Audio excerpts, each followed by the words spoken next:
Students, आज हम पढ़ेंगे मैथिली शरण गुप्त की कविता मनुष्यता के बारे में। मैथिली शरण गुप्त। तो मैथिली शरण गुप्त का जन्म हुआ था 1886 और 1964, यानी 1886 से 1964 तक इनका जीवन काल रहा। आगे देखते हैं। 1886 में झांसी के करीब चिरगांव, तो झांसी के पास कौन सा गांव है? चिरगांव। उसमें जन्मे मैथिली शरण गुप्त अपने जीवन काल में ही राष्ट्र कवि के रूप में विख्यात हुए। इनकी शिक्षा दीक्षा से मतलब इनकी जो पढ़ाई है वो घर पर ही हुई। संस्कृत, बांग्ला, मराठी और अंग्रेजी पर इनका समान अधिकार का मतलब है इनको समान आती थी। संस्कृत भी उतनी आती थी, बांग्ला भी उतनी आती थी, मराठी भी और अंग्रेजी सब कुछ आता था इनको। गुप्त जी राम भक्त कवि हैं। ठीक है, मैथिली शरण गुप्त कैसे कवि हैं? राम भक्त। राम का कीर्ति गान इनकी चिर संचित अभिलाषा रही। चिर संचित यानी इनके लंबे समय तक की यही अभिलाषा थी कि वो राम का गुणगान करें। इन्होंने भारतीय जीवन को समग्रता में समझने और प्रस्तुत करने का प्रयास किया है कि भारतीय जीवन को समग्रता में समझने कि भारतीय जीवन का क्या मूल्य है, क्या महत्व है, क्या होना चाहिए, इसको समझने और प्रस्तुत करने का भी इनका योगदान रहा है। गुप्त जी की कविता की जो भाषा है वे शुद्ध खड़ी बोली है। भाषा पर इनके संस्कृत का प्रभाव है। काव्य की कथा वस्तु भारतीय इतिहास के ऐसे अंशों से ली गई है जो भारत के अतीत का स्वर्ण चित्र कि पहले के समय में भारत कैसा था, उसका पूरा चित्र वो कैसा था, बहुत अच्छा था, इसीलिए उसका नाम रखा गया है स्वर्ण चित्र, पाठक के सामने उन्होंने उपस्थित किया है। गुप्त जी की प्रमुख कृतियाँ 3 हैं। एक है साकेत, एक है यशोधरा और फिर है जयद्रथ। गुप्त जी के पिता सेठ रामचरण दास भी कवि थे, तो इनके पिता भी कवि थे और ये खुद भी कवि हैं। और इनके छोटे भाई सियाराम शरण गुप्त भी प्रसिद्ध कवि हुए। तो एक तरीके से इनका पूरा परिवार ही कवि था। पिता रामचरण दास कवि, खुद कवि, और छोटा भाई सियाराम शरण गुप्त भी कवि थे। आगे देखते हैं। पाठ प्रवेश। इस पाठ में क्या है? इस पाठ में उन्होंने बताया है कि प्रकृति के अन्य प्राणियों की तुलना में मनुष्य में चेतना शक्ति की प्रबलता होती है। मतलब दूसरे प्राणियों की तुलना में मनुष्य ज़्यादा अच्छे से सोचने समझने की शक्ति रखता है। वह अपने ही नहीं औरों के हिताहित का भी ख्याल रखने, औरों के हिताहित से मतलब उनके हित और अहित के बारे में ख्याल रखने, औरों के लिए भी कुछ कर सकने में समर्थ होता है। पशु चरागाह में जाते हैं। चरागाह मतलब चरने के लिए जाते हैं। अपने अपने हिस्से का चराते हैं। अपने अपने हिस्से का मतलब जितना उनको खाना होता है वो अपना खाना खा के आते हैं। पर मनुष्य ऐसा नहीं करता। वह जो वो अर्न करता है, मेहनत करके उसको जो पैसा मिलता है, जो मिलता है, जो कुछ भी वो उत्पादित करता है, जो कुछ भी उसको मिलता है, उसके पास होता है, वह औरों के लिए भी करता है। देखिए उन्होंने क्या कही है मनुष्य के बारे में।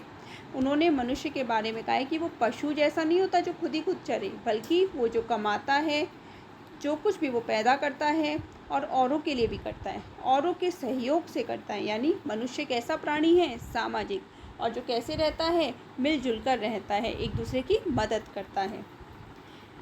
आगे देखिए। प्रस्तुत पाठ का कवि अपनों के लिए जीने वरने वालों को मनुष्य तो मानता है, लेकिन यह मानने को तैयार नहीं है कि ऐसे मनुष्य में मनुष्यता के पूरे पूरे लक्षण भी हैं। यानी कवि क्या कह रहे हैं कि अपनों के लिए जीने मरने वालों को मनुष्य मानता है। जो अपनों के लिए जीते मरते तो हैं, वो तो हैं, लेकिन यह नहीं मानते कि ऐसे मनुष्यों में मनुष्यता हो। मनुष्यता कब होती है? जब दूसरों का करें। अपनों के लिए तो सब करते हैं, जो दूसरों के लिए करे कवि ने उसे मनुष्य माना है। वह तो उन मनुष्य को ही महान मानेगा जिनमें अपने और अपनों के हित चिंतन से कहीं पहले और सर्वोपरि दूसरों का हित चिंतन हो। तो कवि ने मनुष्य किसे माना है? जिसमें दूसरों का हित चिंतन की क्षमता हो, उसमें वह गुण हो जिनके कारण कोई मनुष्य इस मृत्यु लोक से गमन कर जाने के बावजूद युगों तक औरों की यादों में भी बना रह पाता है। इसका मतलब ये है कि मनुष्य ऐसे कार्य करे कि जब वो इस संसार से जाए तो दूसरे लोग उसको याद करें, तभी उसका मनुष्य जीवन सार्थक है। उसकी मृत्यु भी सुमृत्यु हो जाती है। सुमृत्यु यानी उसकी जो मृत्यु है तभी उसकी अच्छी मृत्यु कही जाती है, जब वो क्या है, दूसरों के लिए भी कार्य करता है। आगे देखिए, मनुष्य कविता मैथिली शरण गुप्त की। वो क्या कह रहे हैं, विचार लो कि मरते हो ना मृत्यु से डरो कभी। आप क्या विचार लो, कवि कह रहे हैं यहाँ पर यह विचार लो, यह सोच लो कि मृत्य हो, मृत्य मतलब नाशवान हो, ये शरीर कैसा है हमारा, नश्वर है, यानी इस दुनिया में हम आए हैं तो हम जाएंगे भी। मनुष्यता, प्रस्तुत पंक्तियों में मनुष्य कवि क्या कह रहा है, विचार लो कि मरते हो ना मृत्यु से डरो कभी, मरो परंतु यों मरो कि याद जो करे सभी। कवि कह रहे हैं कि सोच लो, विचार लो मतलब सोच लो, कि क्या सोच लो, कि मरते हो, मरते मतलब मरणशील हो यानी नश्वर हो, कि मरणशील हो यानी नश्वर हो। विचार लो कि मरते हो, नश्वर हो, नाशवान हो, तो मृत्यु से डरो कभी, तो मृत्यु से मत डरो। मरो परंतु यों मरो, अगर मरना ही है तो कैसे मरो, यों मरो कि याद जो करे सभी, कि आपके जाने के बाद इस संसार में आपको लोग याद करें। आगे देखिए, हुई न यो सुमृत्यु तो वृथा मरे वृथा जिए। कवि कह रहे हैं कि अगर आपकी सुमृत्यु मतलब अच्छी मृत्यु नहीं हुई तो आप बेकार में ही जिए और बेकार में ही मर गए। मरा नहीं वही कि जो जिया न आपके लिए। कवि कह रहे हैं यहाँ पर कि कौन इंसान नहीं मरता, वह व्यक्ति कभी नहीं मरता जो अपने लिए नहीं बल्कि दूसरों के लिए जीता है, जो जिया न आप के लिए। वही पशु प्रवृत्ति है कि आप ही चरे, वही मनुष्य है कि जो मनुष्य के लिए मरे। कवि यहाँ पर क्या कह रहे हैं कि पशु की प्रवृत्ति क्या होती है कि वो स्वयं ही खाना खाता रहता है, खुद ही। तो वही मनुष्य है कि जो मनुष्य के लिए। इसी प्रकार अगर वो व्यक्ति मनुष्य अगर स्वयं अपने लिए करता है तो वो पशु के समान है। किसके समान है, पशु के समान। तो मनुष्य का जीवन कब सार्थक है, जब जो मनुष्य के लिए मरे, जो दूसरे मनुष्य के कल्याण के बारे में सोचे। आगे देखिए, उसी उदार की कथा सरस्वती बखानती, उसी उदार से धरा कृतार्थ भाव मानती। कवि कह रहे हैं कि उदारता के भाव पर यहाँ पर इस पद में उन्होंने प्रकाश डालते हुए उन्होंने बोला है कि उसी उदार कौन है, उसी दानी अच्छे व्यक्ति की कथा सरस्वती माँ बखानती है। उसी उदार व्यक्ति से क्या है, ये धरती भी क्या है, कृतार्थ भाव मानती है, यानी उसके प्रति आत्मीयता का भाव, उसके प्रति कृतज्ञ होती है ये धरती। उसी उदार की सदा सजीव कीर्ति गूंजती। कैसे, ऐसे ही उदार व्यक्ति जो दूसरों पे दया करें, उनकी भला करें, उनकी मदद करें, ऐसे ही लोगों की हमेशा कीर्ति गूंजती है संसार में, उन्हीं का ही यशोगान होता है। उसी उदार को समस्त सृष्टि पूजती, और ऐसे ही उदार मनुष्यों को पूरी सृष्टि उनकी पूजा करती है। अखंड आत्मभाव से जो असीम विश्व में भरे, वही मनुष्य है कि जो मनुष्य के लिए मरे। कवि यहाँ पर क्या कह रहे हैं, अखंड जो कभी न टूटने वाला आत्मभाव है, यानी एकता का भाव, अखंडता का भाव जो इस पूरे संसार में भरता है, विश्व में भरे, वही मनुष्य है जो पूरे संसार को एक करने का प्रयास करता है। तो वही मनुष्य है कि जो मनुष्य के लिए मरे। आगे देखिए, शुद्धार्थ रंती देव ने दिया करस्थ थाल भी, तथा ददीची ने दिया परार्थ अस्थिता जाल भी। उशीन क्षितीश ने स्वयमास दान भी किया, सहर्ष वीर कर्ण ने शरीर चर्म भी दिया।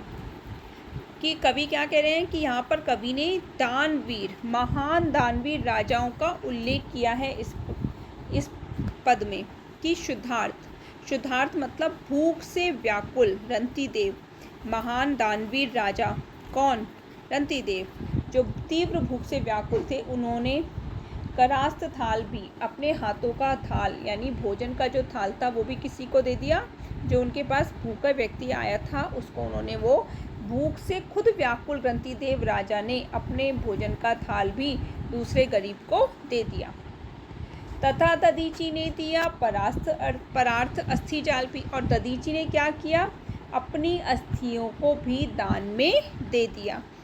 कब दिया, मानवता के हितार्थ। जब देवताओं और दानवों की लड़ाई हो रही थी तो देवताओं की विजय के लिए अपने योग बल से उन्होंने क्या किया, अपनी अस्थियों को भी दान कर दिया। उशीनर क्षितीश ने स्वयंमास दान भी किया।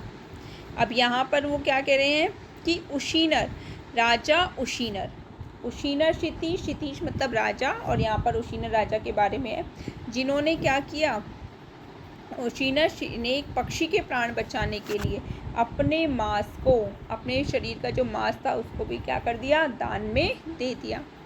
सहर्ष वीर कर्ण ने शरीर चर्म दिया, चर्म भी दिया। अब वीर कर्ण थे, उन्होंने क्या किया, उन्होंने अपने शरीर के कवच और कुंडल भी सहर्ष ही दान कर दिए। किस लिए दान कर दिए, मानवता के हितार्थ। अनित्य देह के लिए,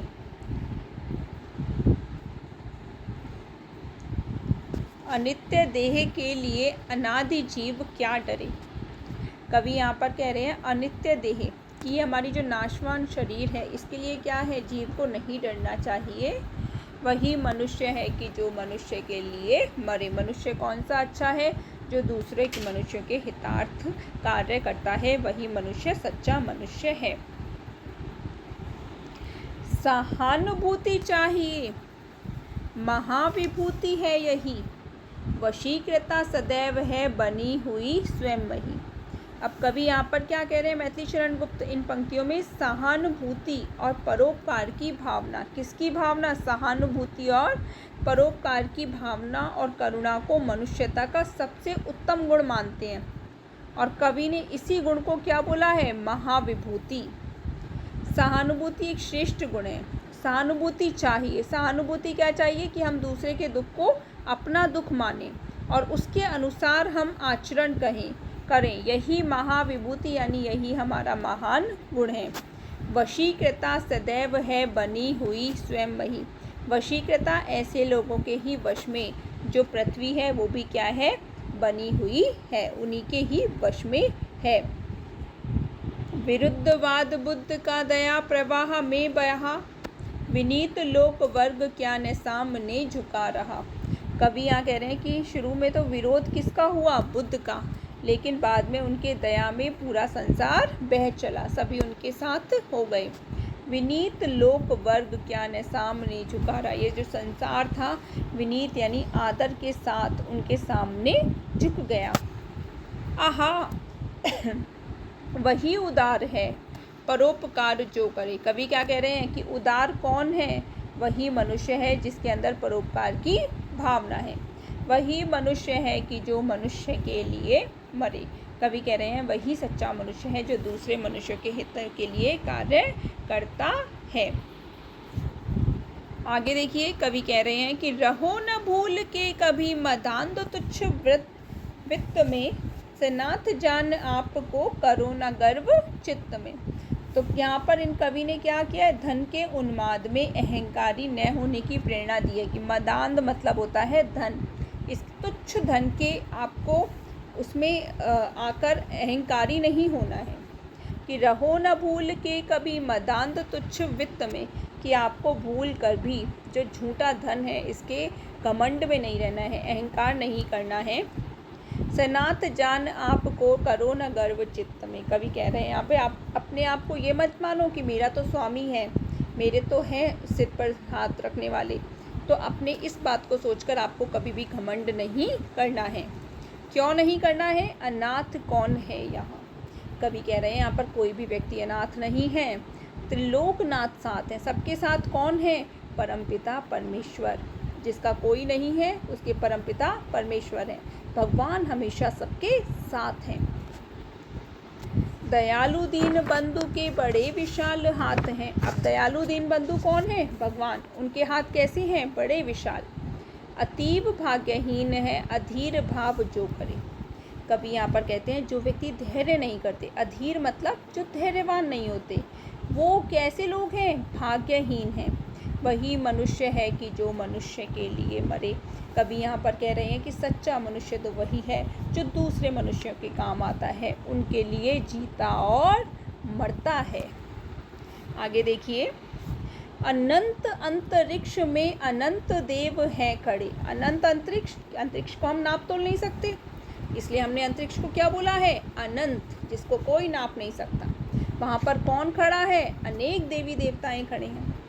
समक्ष ही स्वबाहु जो बढ़ा रहे बड़े बड़े, जो आपके समक्ष क्या बढ़ा रहे हैं? अपनी बाजू बढ़ा रहे हैं, यानी हाथों से आपको बुला रहे हैं। परस्परावलंब से उठो तथा बढ़ो सभी। हमें क्या है?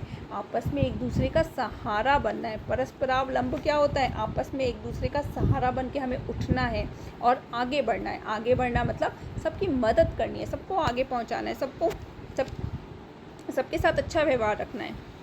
अभी अमर्त्य अंक में अपंक हो चढ़ो सभी। अभी अमर्त्य अंक में कि जिस प्रकार कौन है, जैसे कि जिस प्रकार अमर्त्य अंक में कि भगवान की गोद में कौन होता है? अभी अमर्त्य अंक में अपंक हो चढ़ो सभी, की भगवान भी क्या है? आपको अपनी गोद में बैठाना चाहते हैं। रहो न यों कि एक से न काम और का सरे, कि हमें ऐसा नहीं बनना है कि एक के बिना दूसरे का काम ही ना हो। वही मनुष्य है कि जो मनुष्य के लिए मरे। सच्चा मनुष्य कौन है? जो दूसरे मनुष्यों की मदद करता है। आगे है, मनुष्य मात्र बंधु है। मनुष्य क्या है? केवल बंधु है। भाईचारे की भावना है। यही बड़ा विवेक, यही हमारा सबसे बड़ा ज्ञान है। पुराण पुरुष स्वयं भू प्रताप प्रसिद्ध एक है, कि पुराणों के अनुसार, पुराणों में भी ये कहा है कि मनुष्य के लिए सबसे बड़ा विवेक है कि वे संसार के सभी मनुष्य को क्या माने? अपना बंधु। पुराणों के अनुसार भी सभी मनुष्य का एक ही पिता है, और वो पिता कौन है? परमात्मा। फलानुसार कर्म के अवश्य बाह्य भेद हैं। फलों के अनुसार जो कर्म है इनके जरूर अलग अलग भेद हैं, यानी जैसा इंसान कर्म करेगा वैसा ही उसको फल मिलता है। परंतु अंतरैक्य में, अंतरैक्य मतलब वो अंदर से सब एक हैं। इसका प्रमाण हमें कहाँ मिलता है? वेदों में। अनर्थ है कि बंधुहीन है बंधु की व्यथा हरे। कवि कह रहे हैं ये बहुत बड़ा अनर्थ है कि एक व्यक्ति ही दूसरे व्यक्ति के दुखों को दूर करने का प्रयास नहीं करता। वही मनुष्य है कि जो मनुष्य के लिए मरे। सच्चा मनुष्य वही है जो दूसरे मनुष्यों की मदद करता है, उनके सुख दुख का ध्यान रखता है। आगे कवि कह रहे हैं मैथिली शरण गुप्त जी, चलो अभिष्ट मार्ग में। ये जो मार्ग है हमारा, इसमें हमें खेलते हुए आगे बढ़ना है।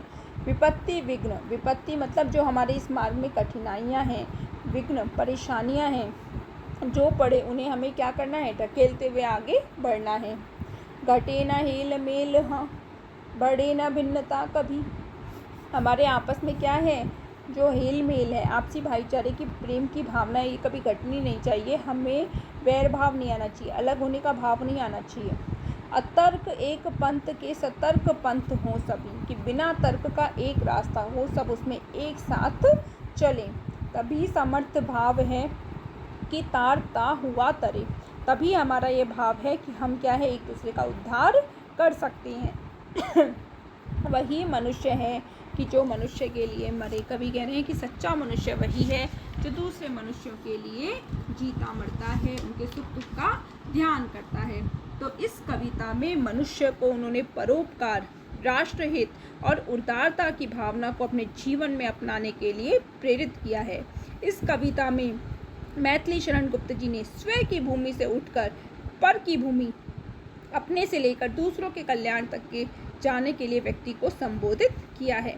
कवि ने इसमें मानवता के पूरे लक्षण उन्होंने बोला है, उसी मनुष्य में आते हैं जिसमें अपने और अपनों के हित चिंतन से पहले दूसरों का हित चिंतन सर्वोपरि हो। धन्यवाद।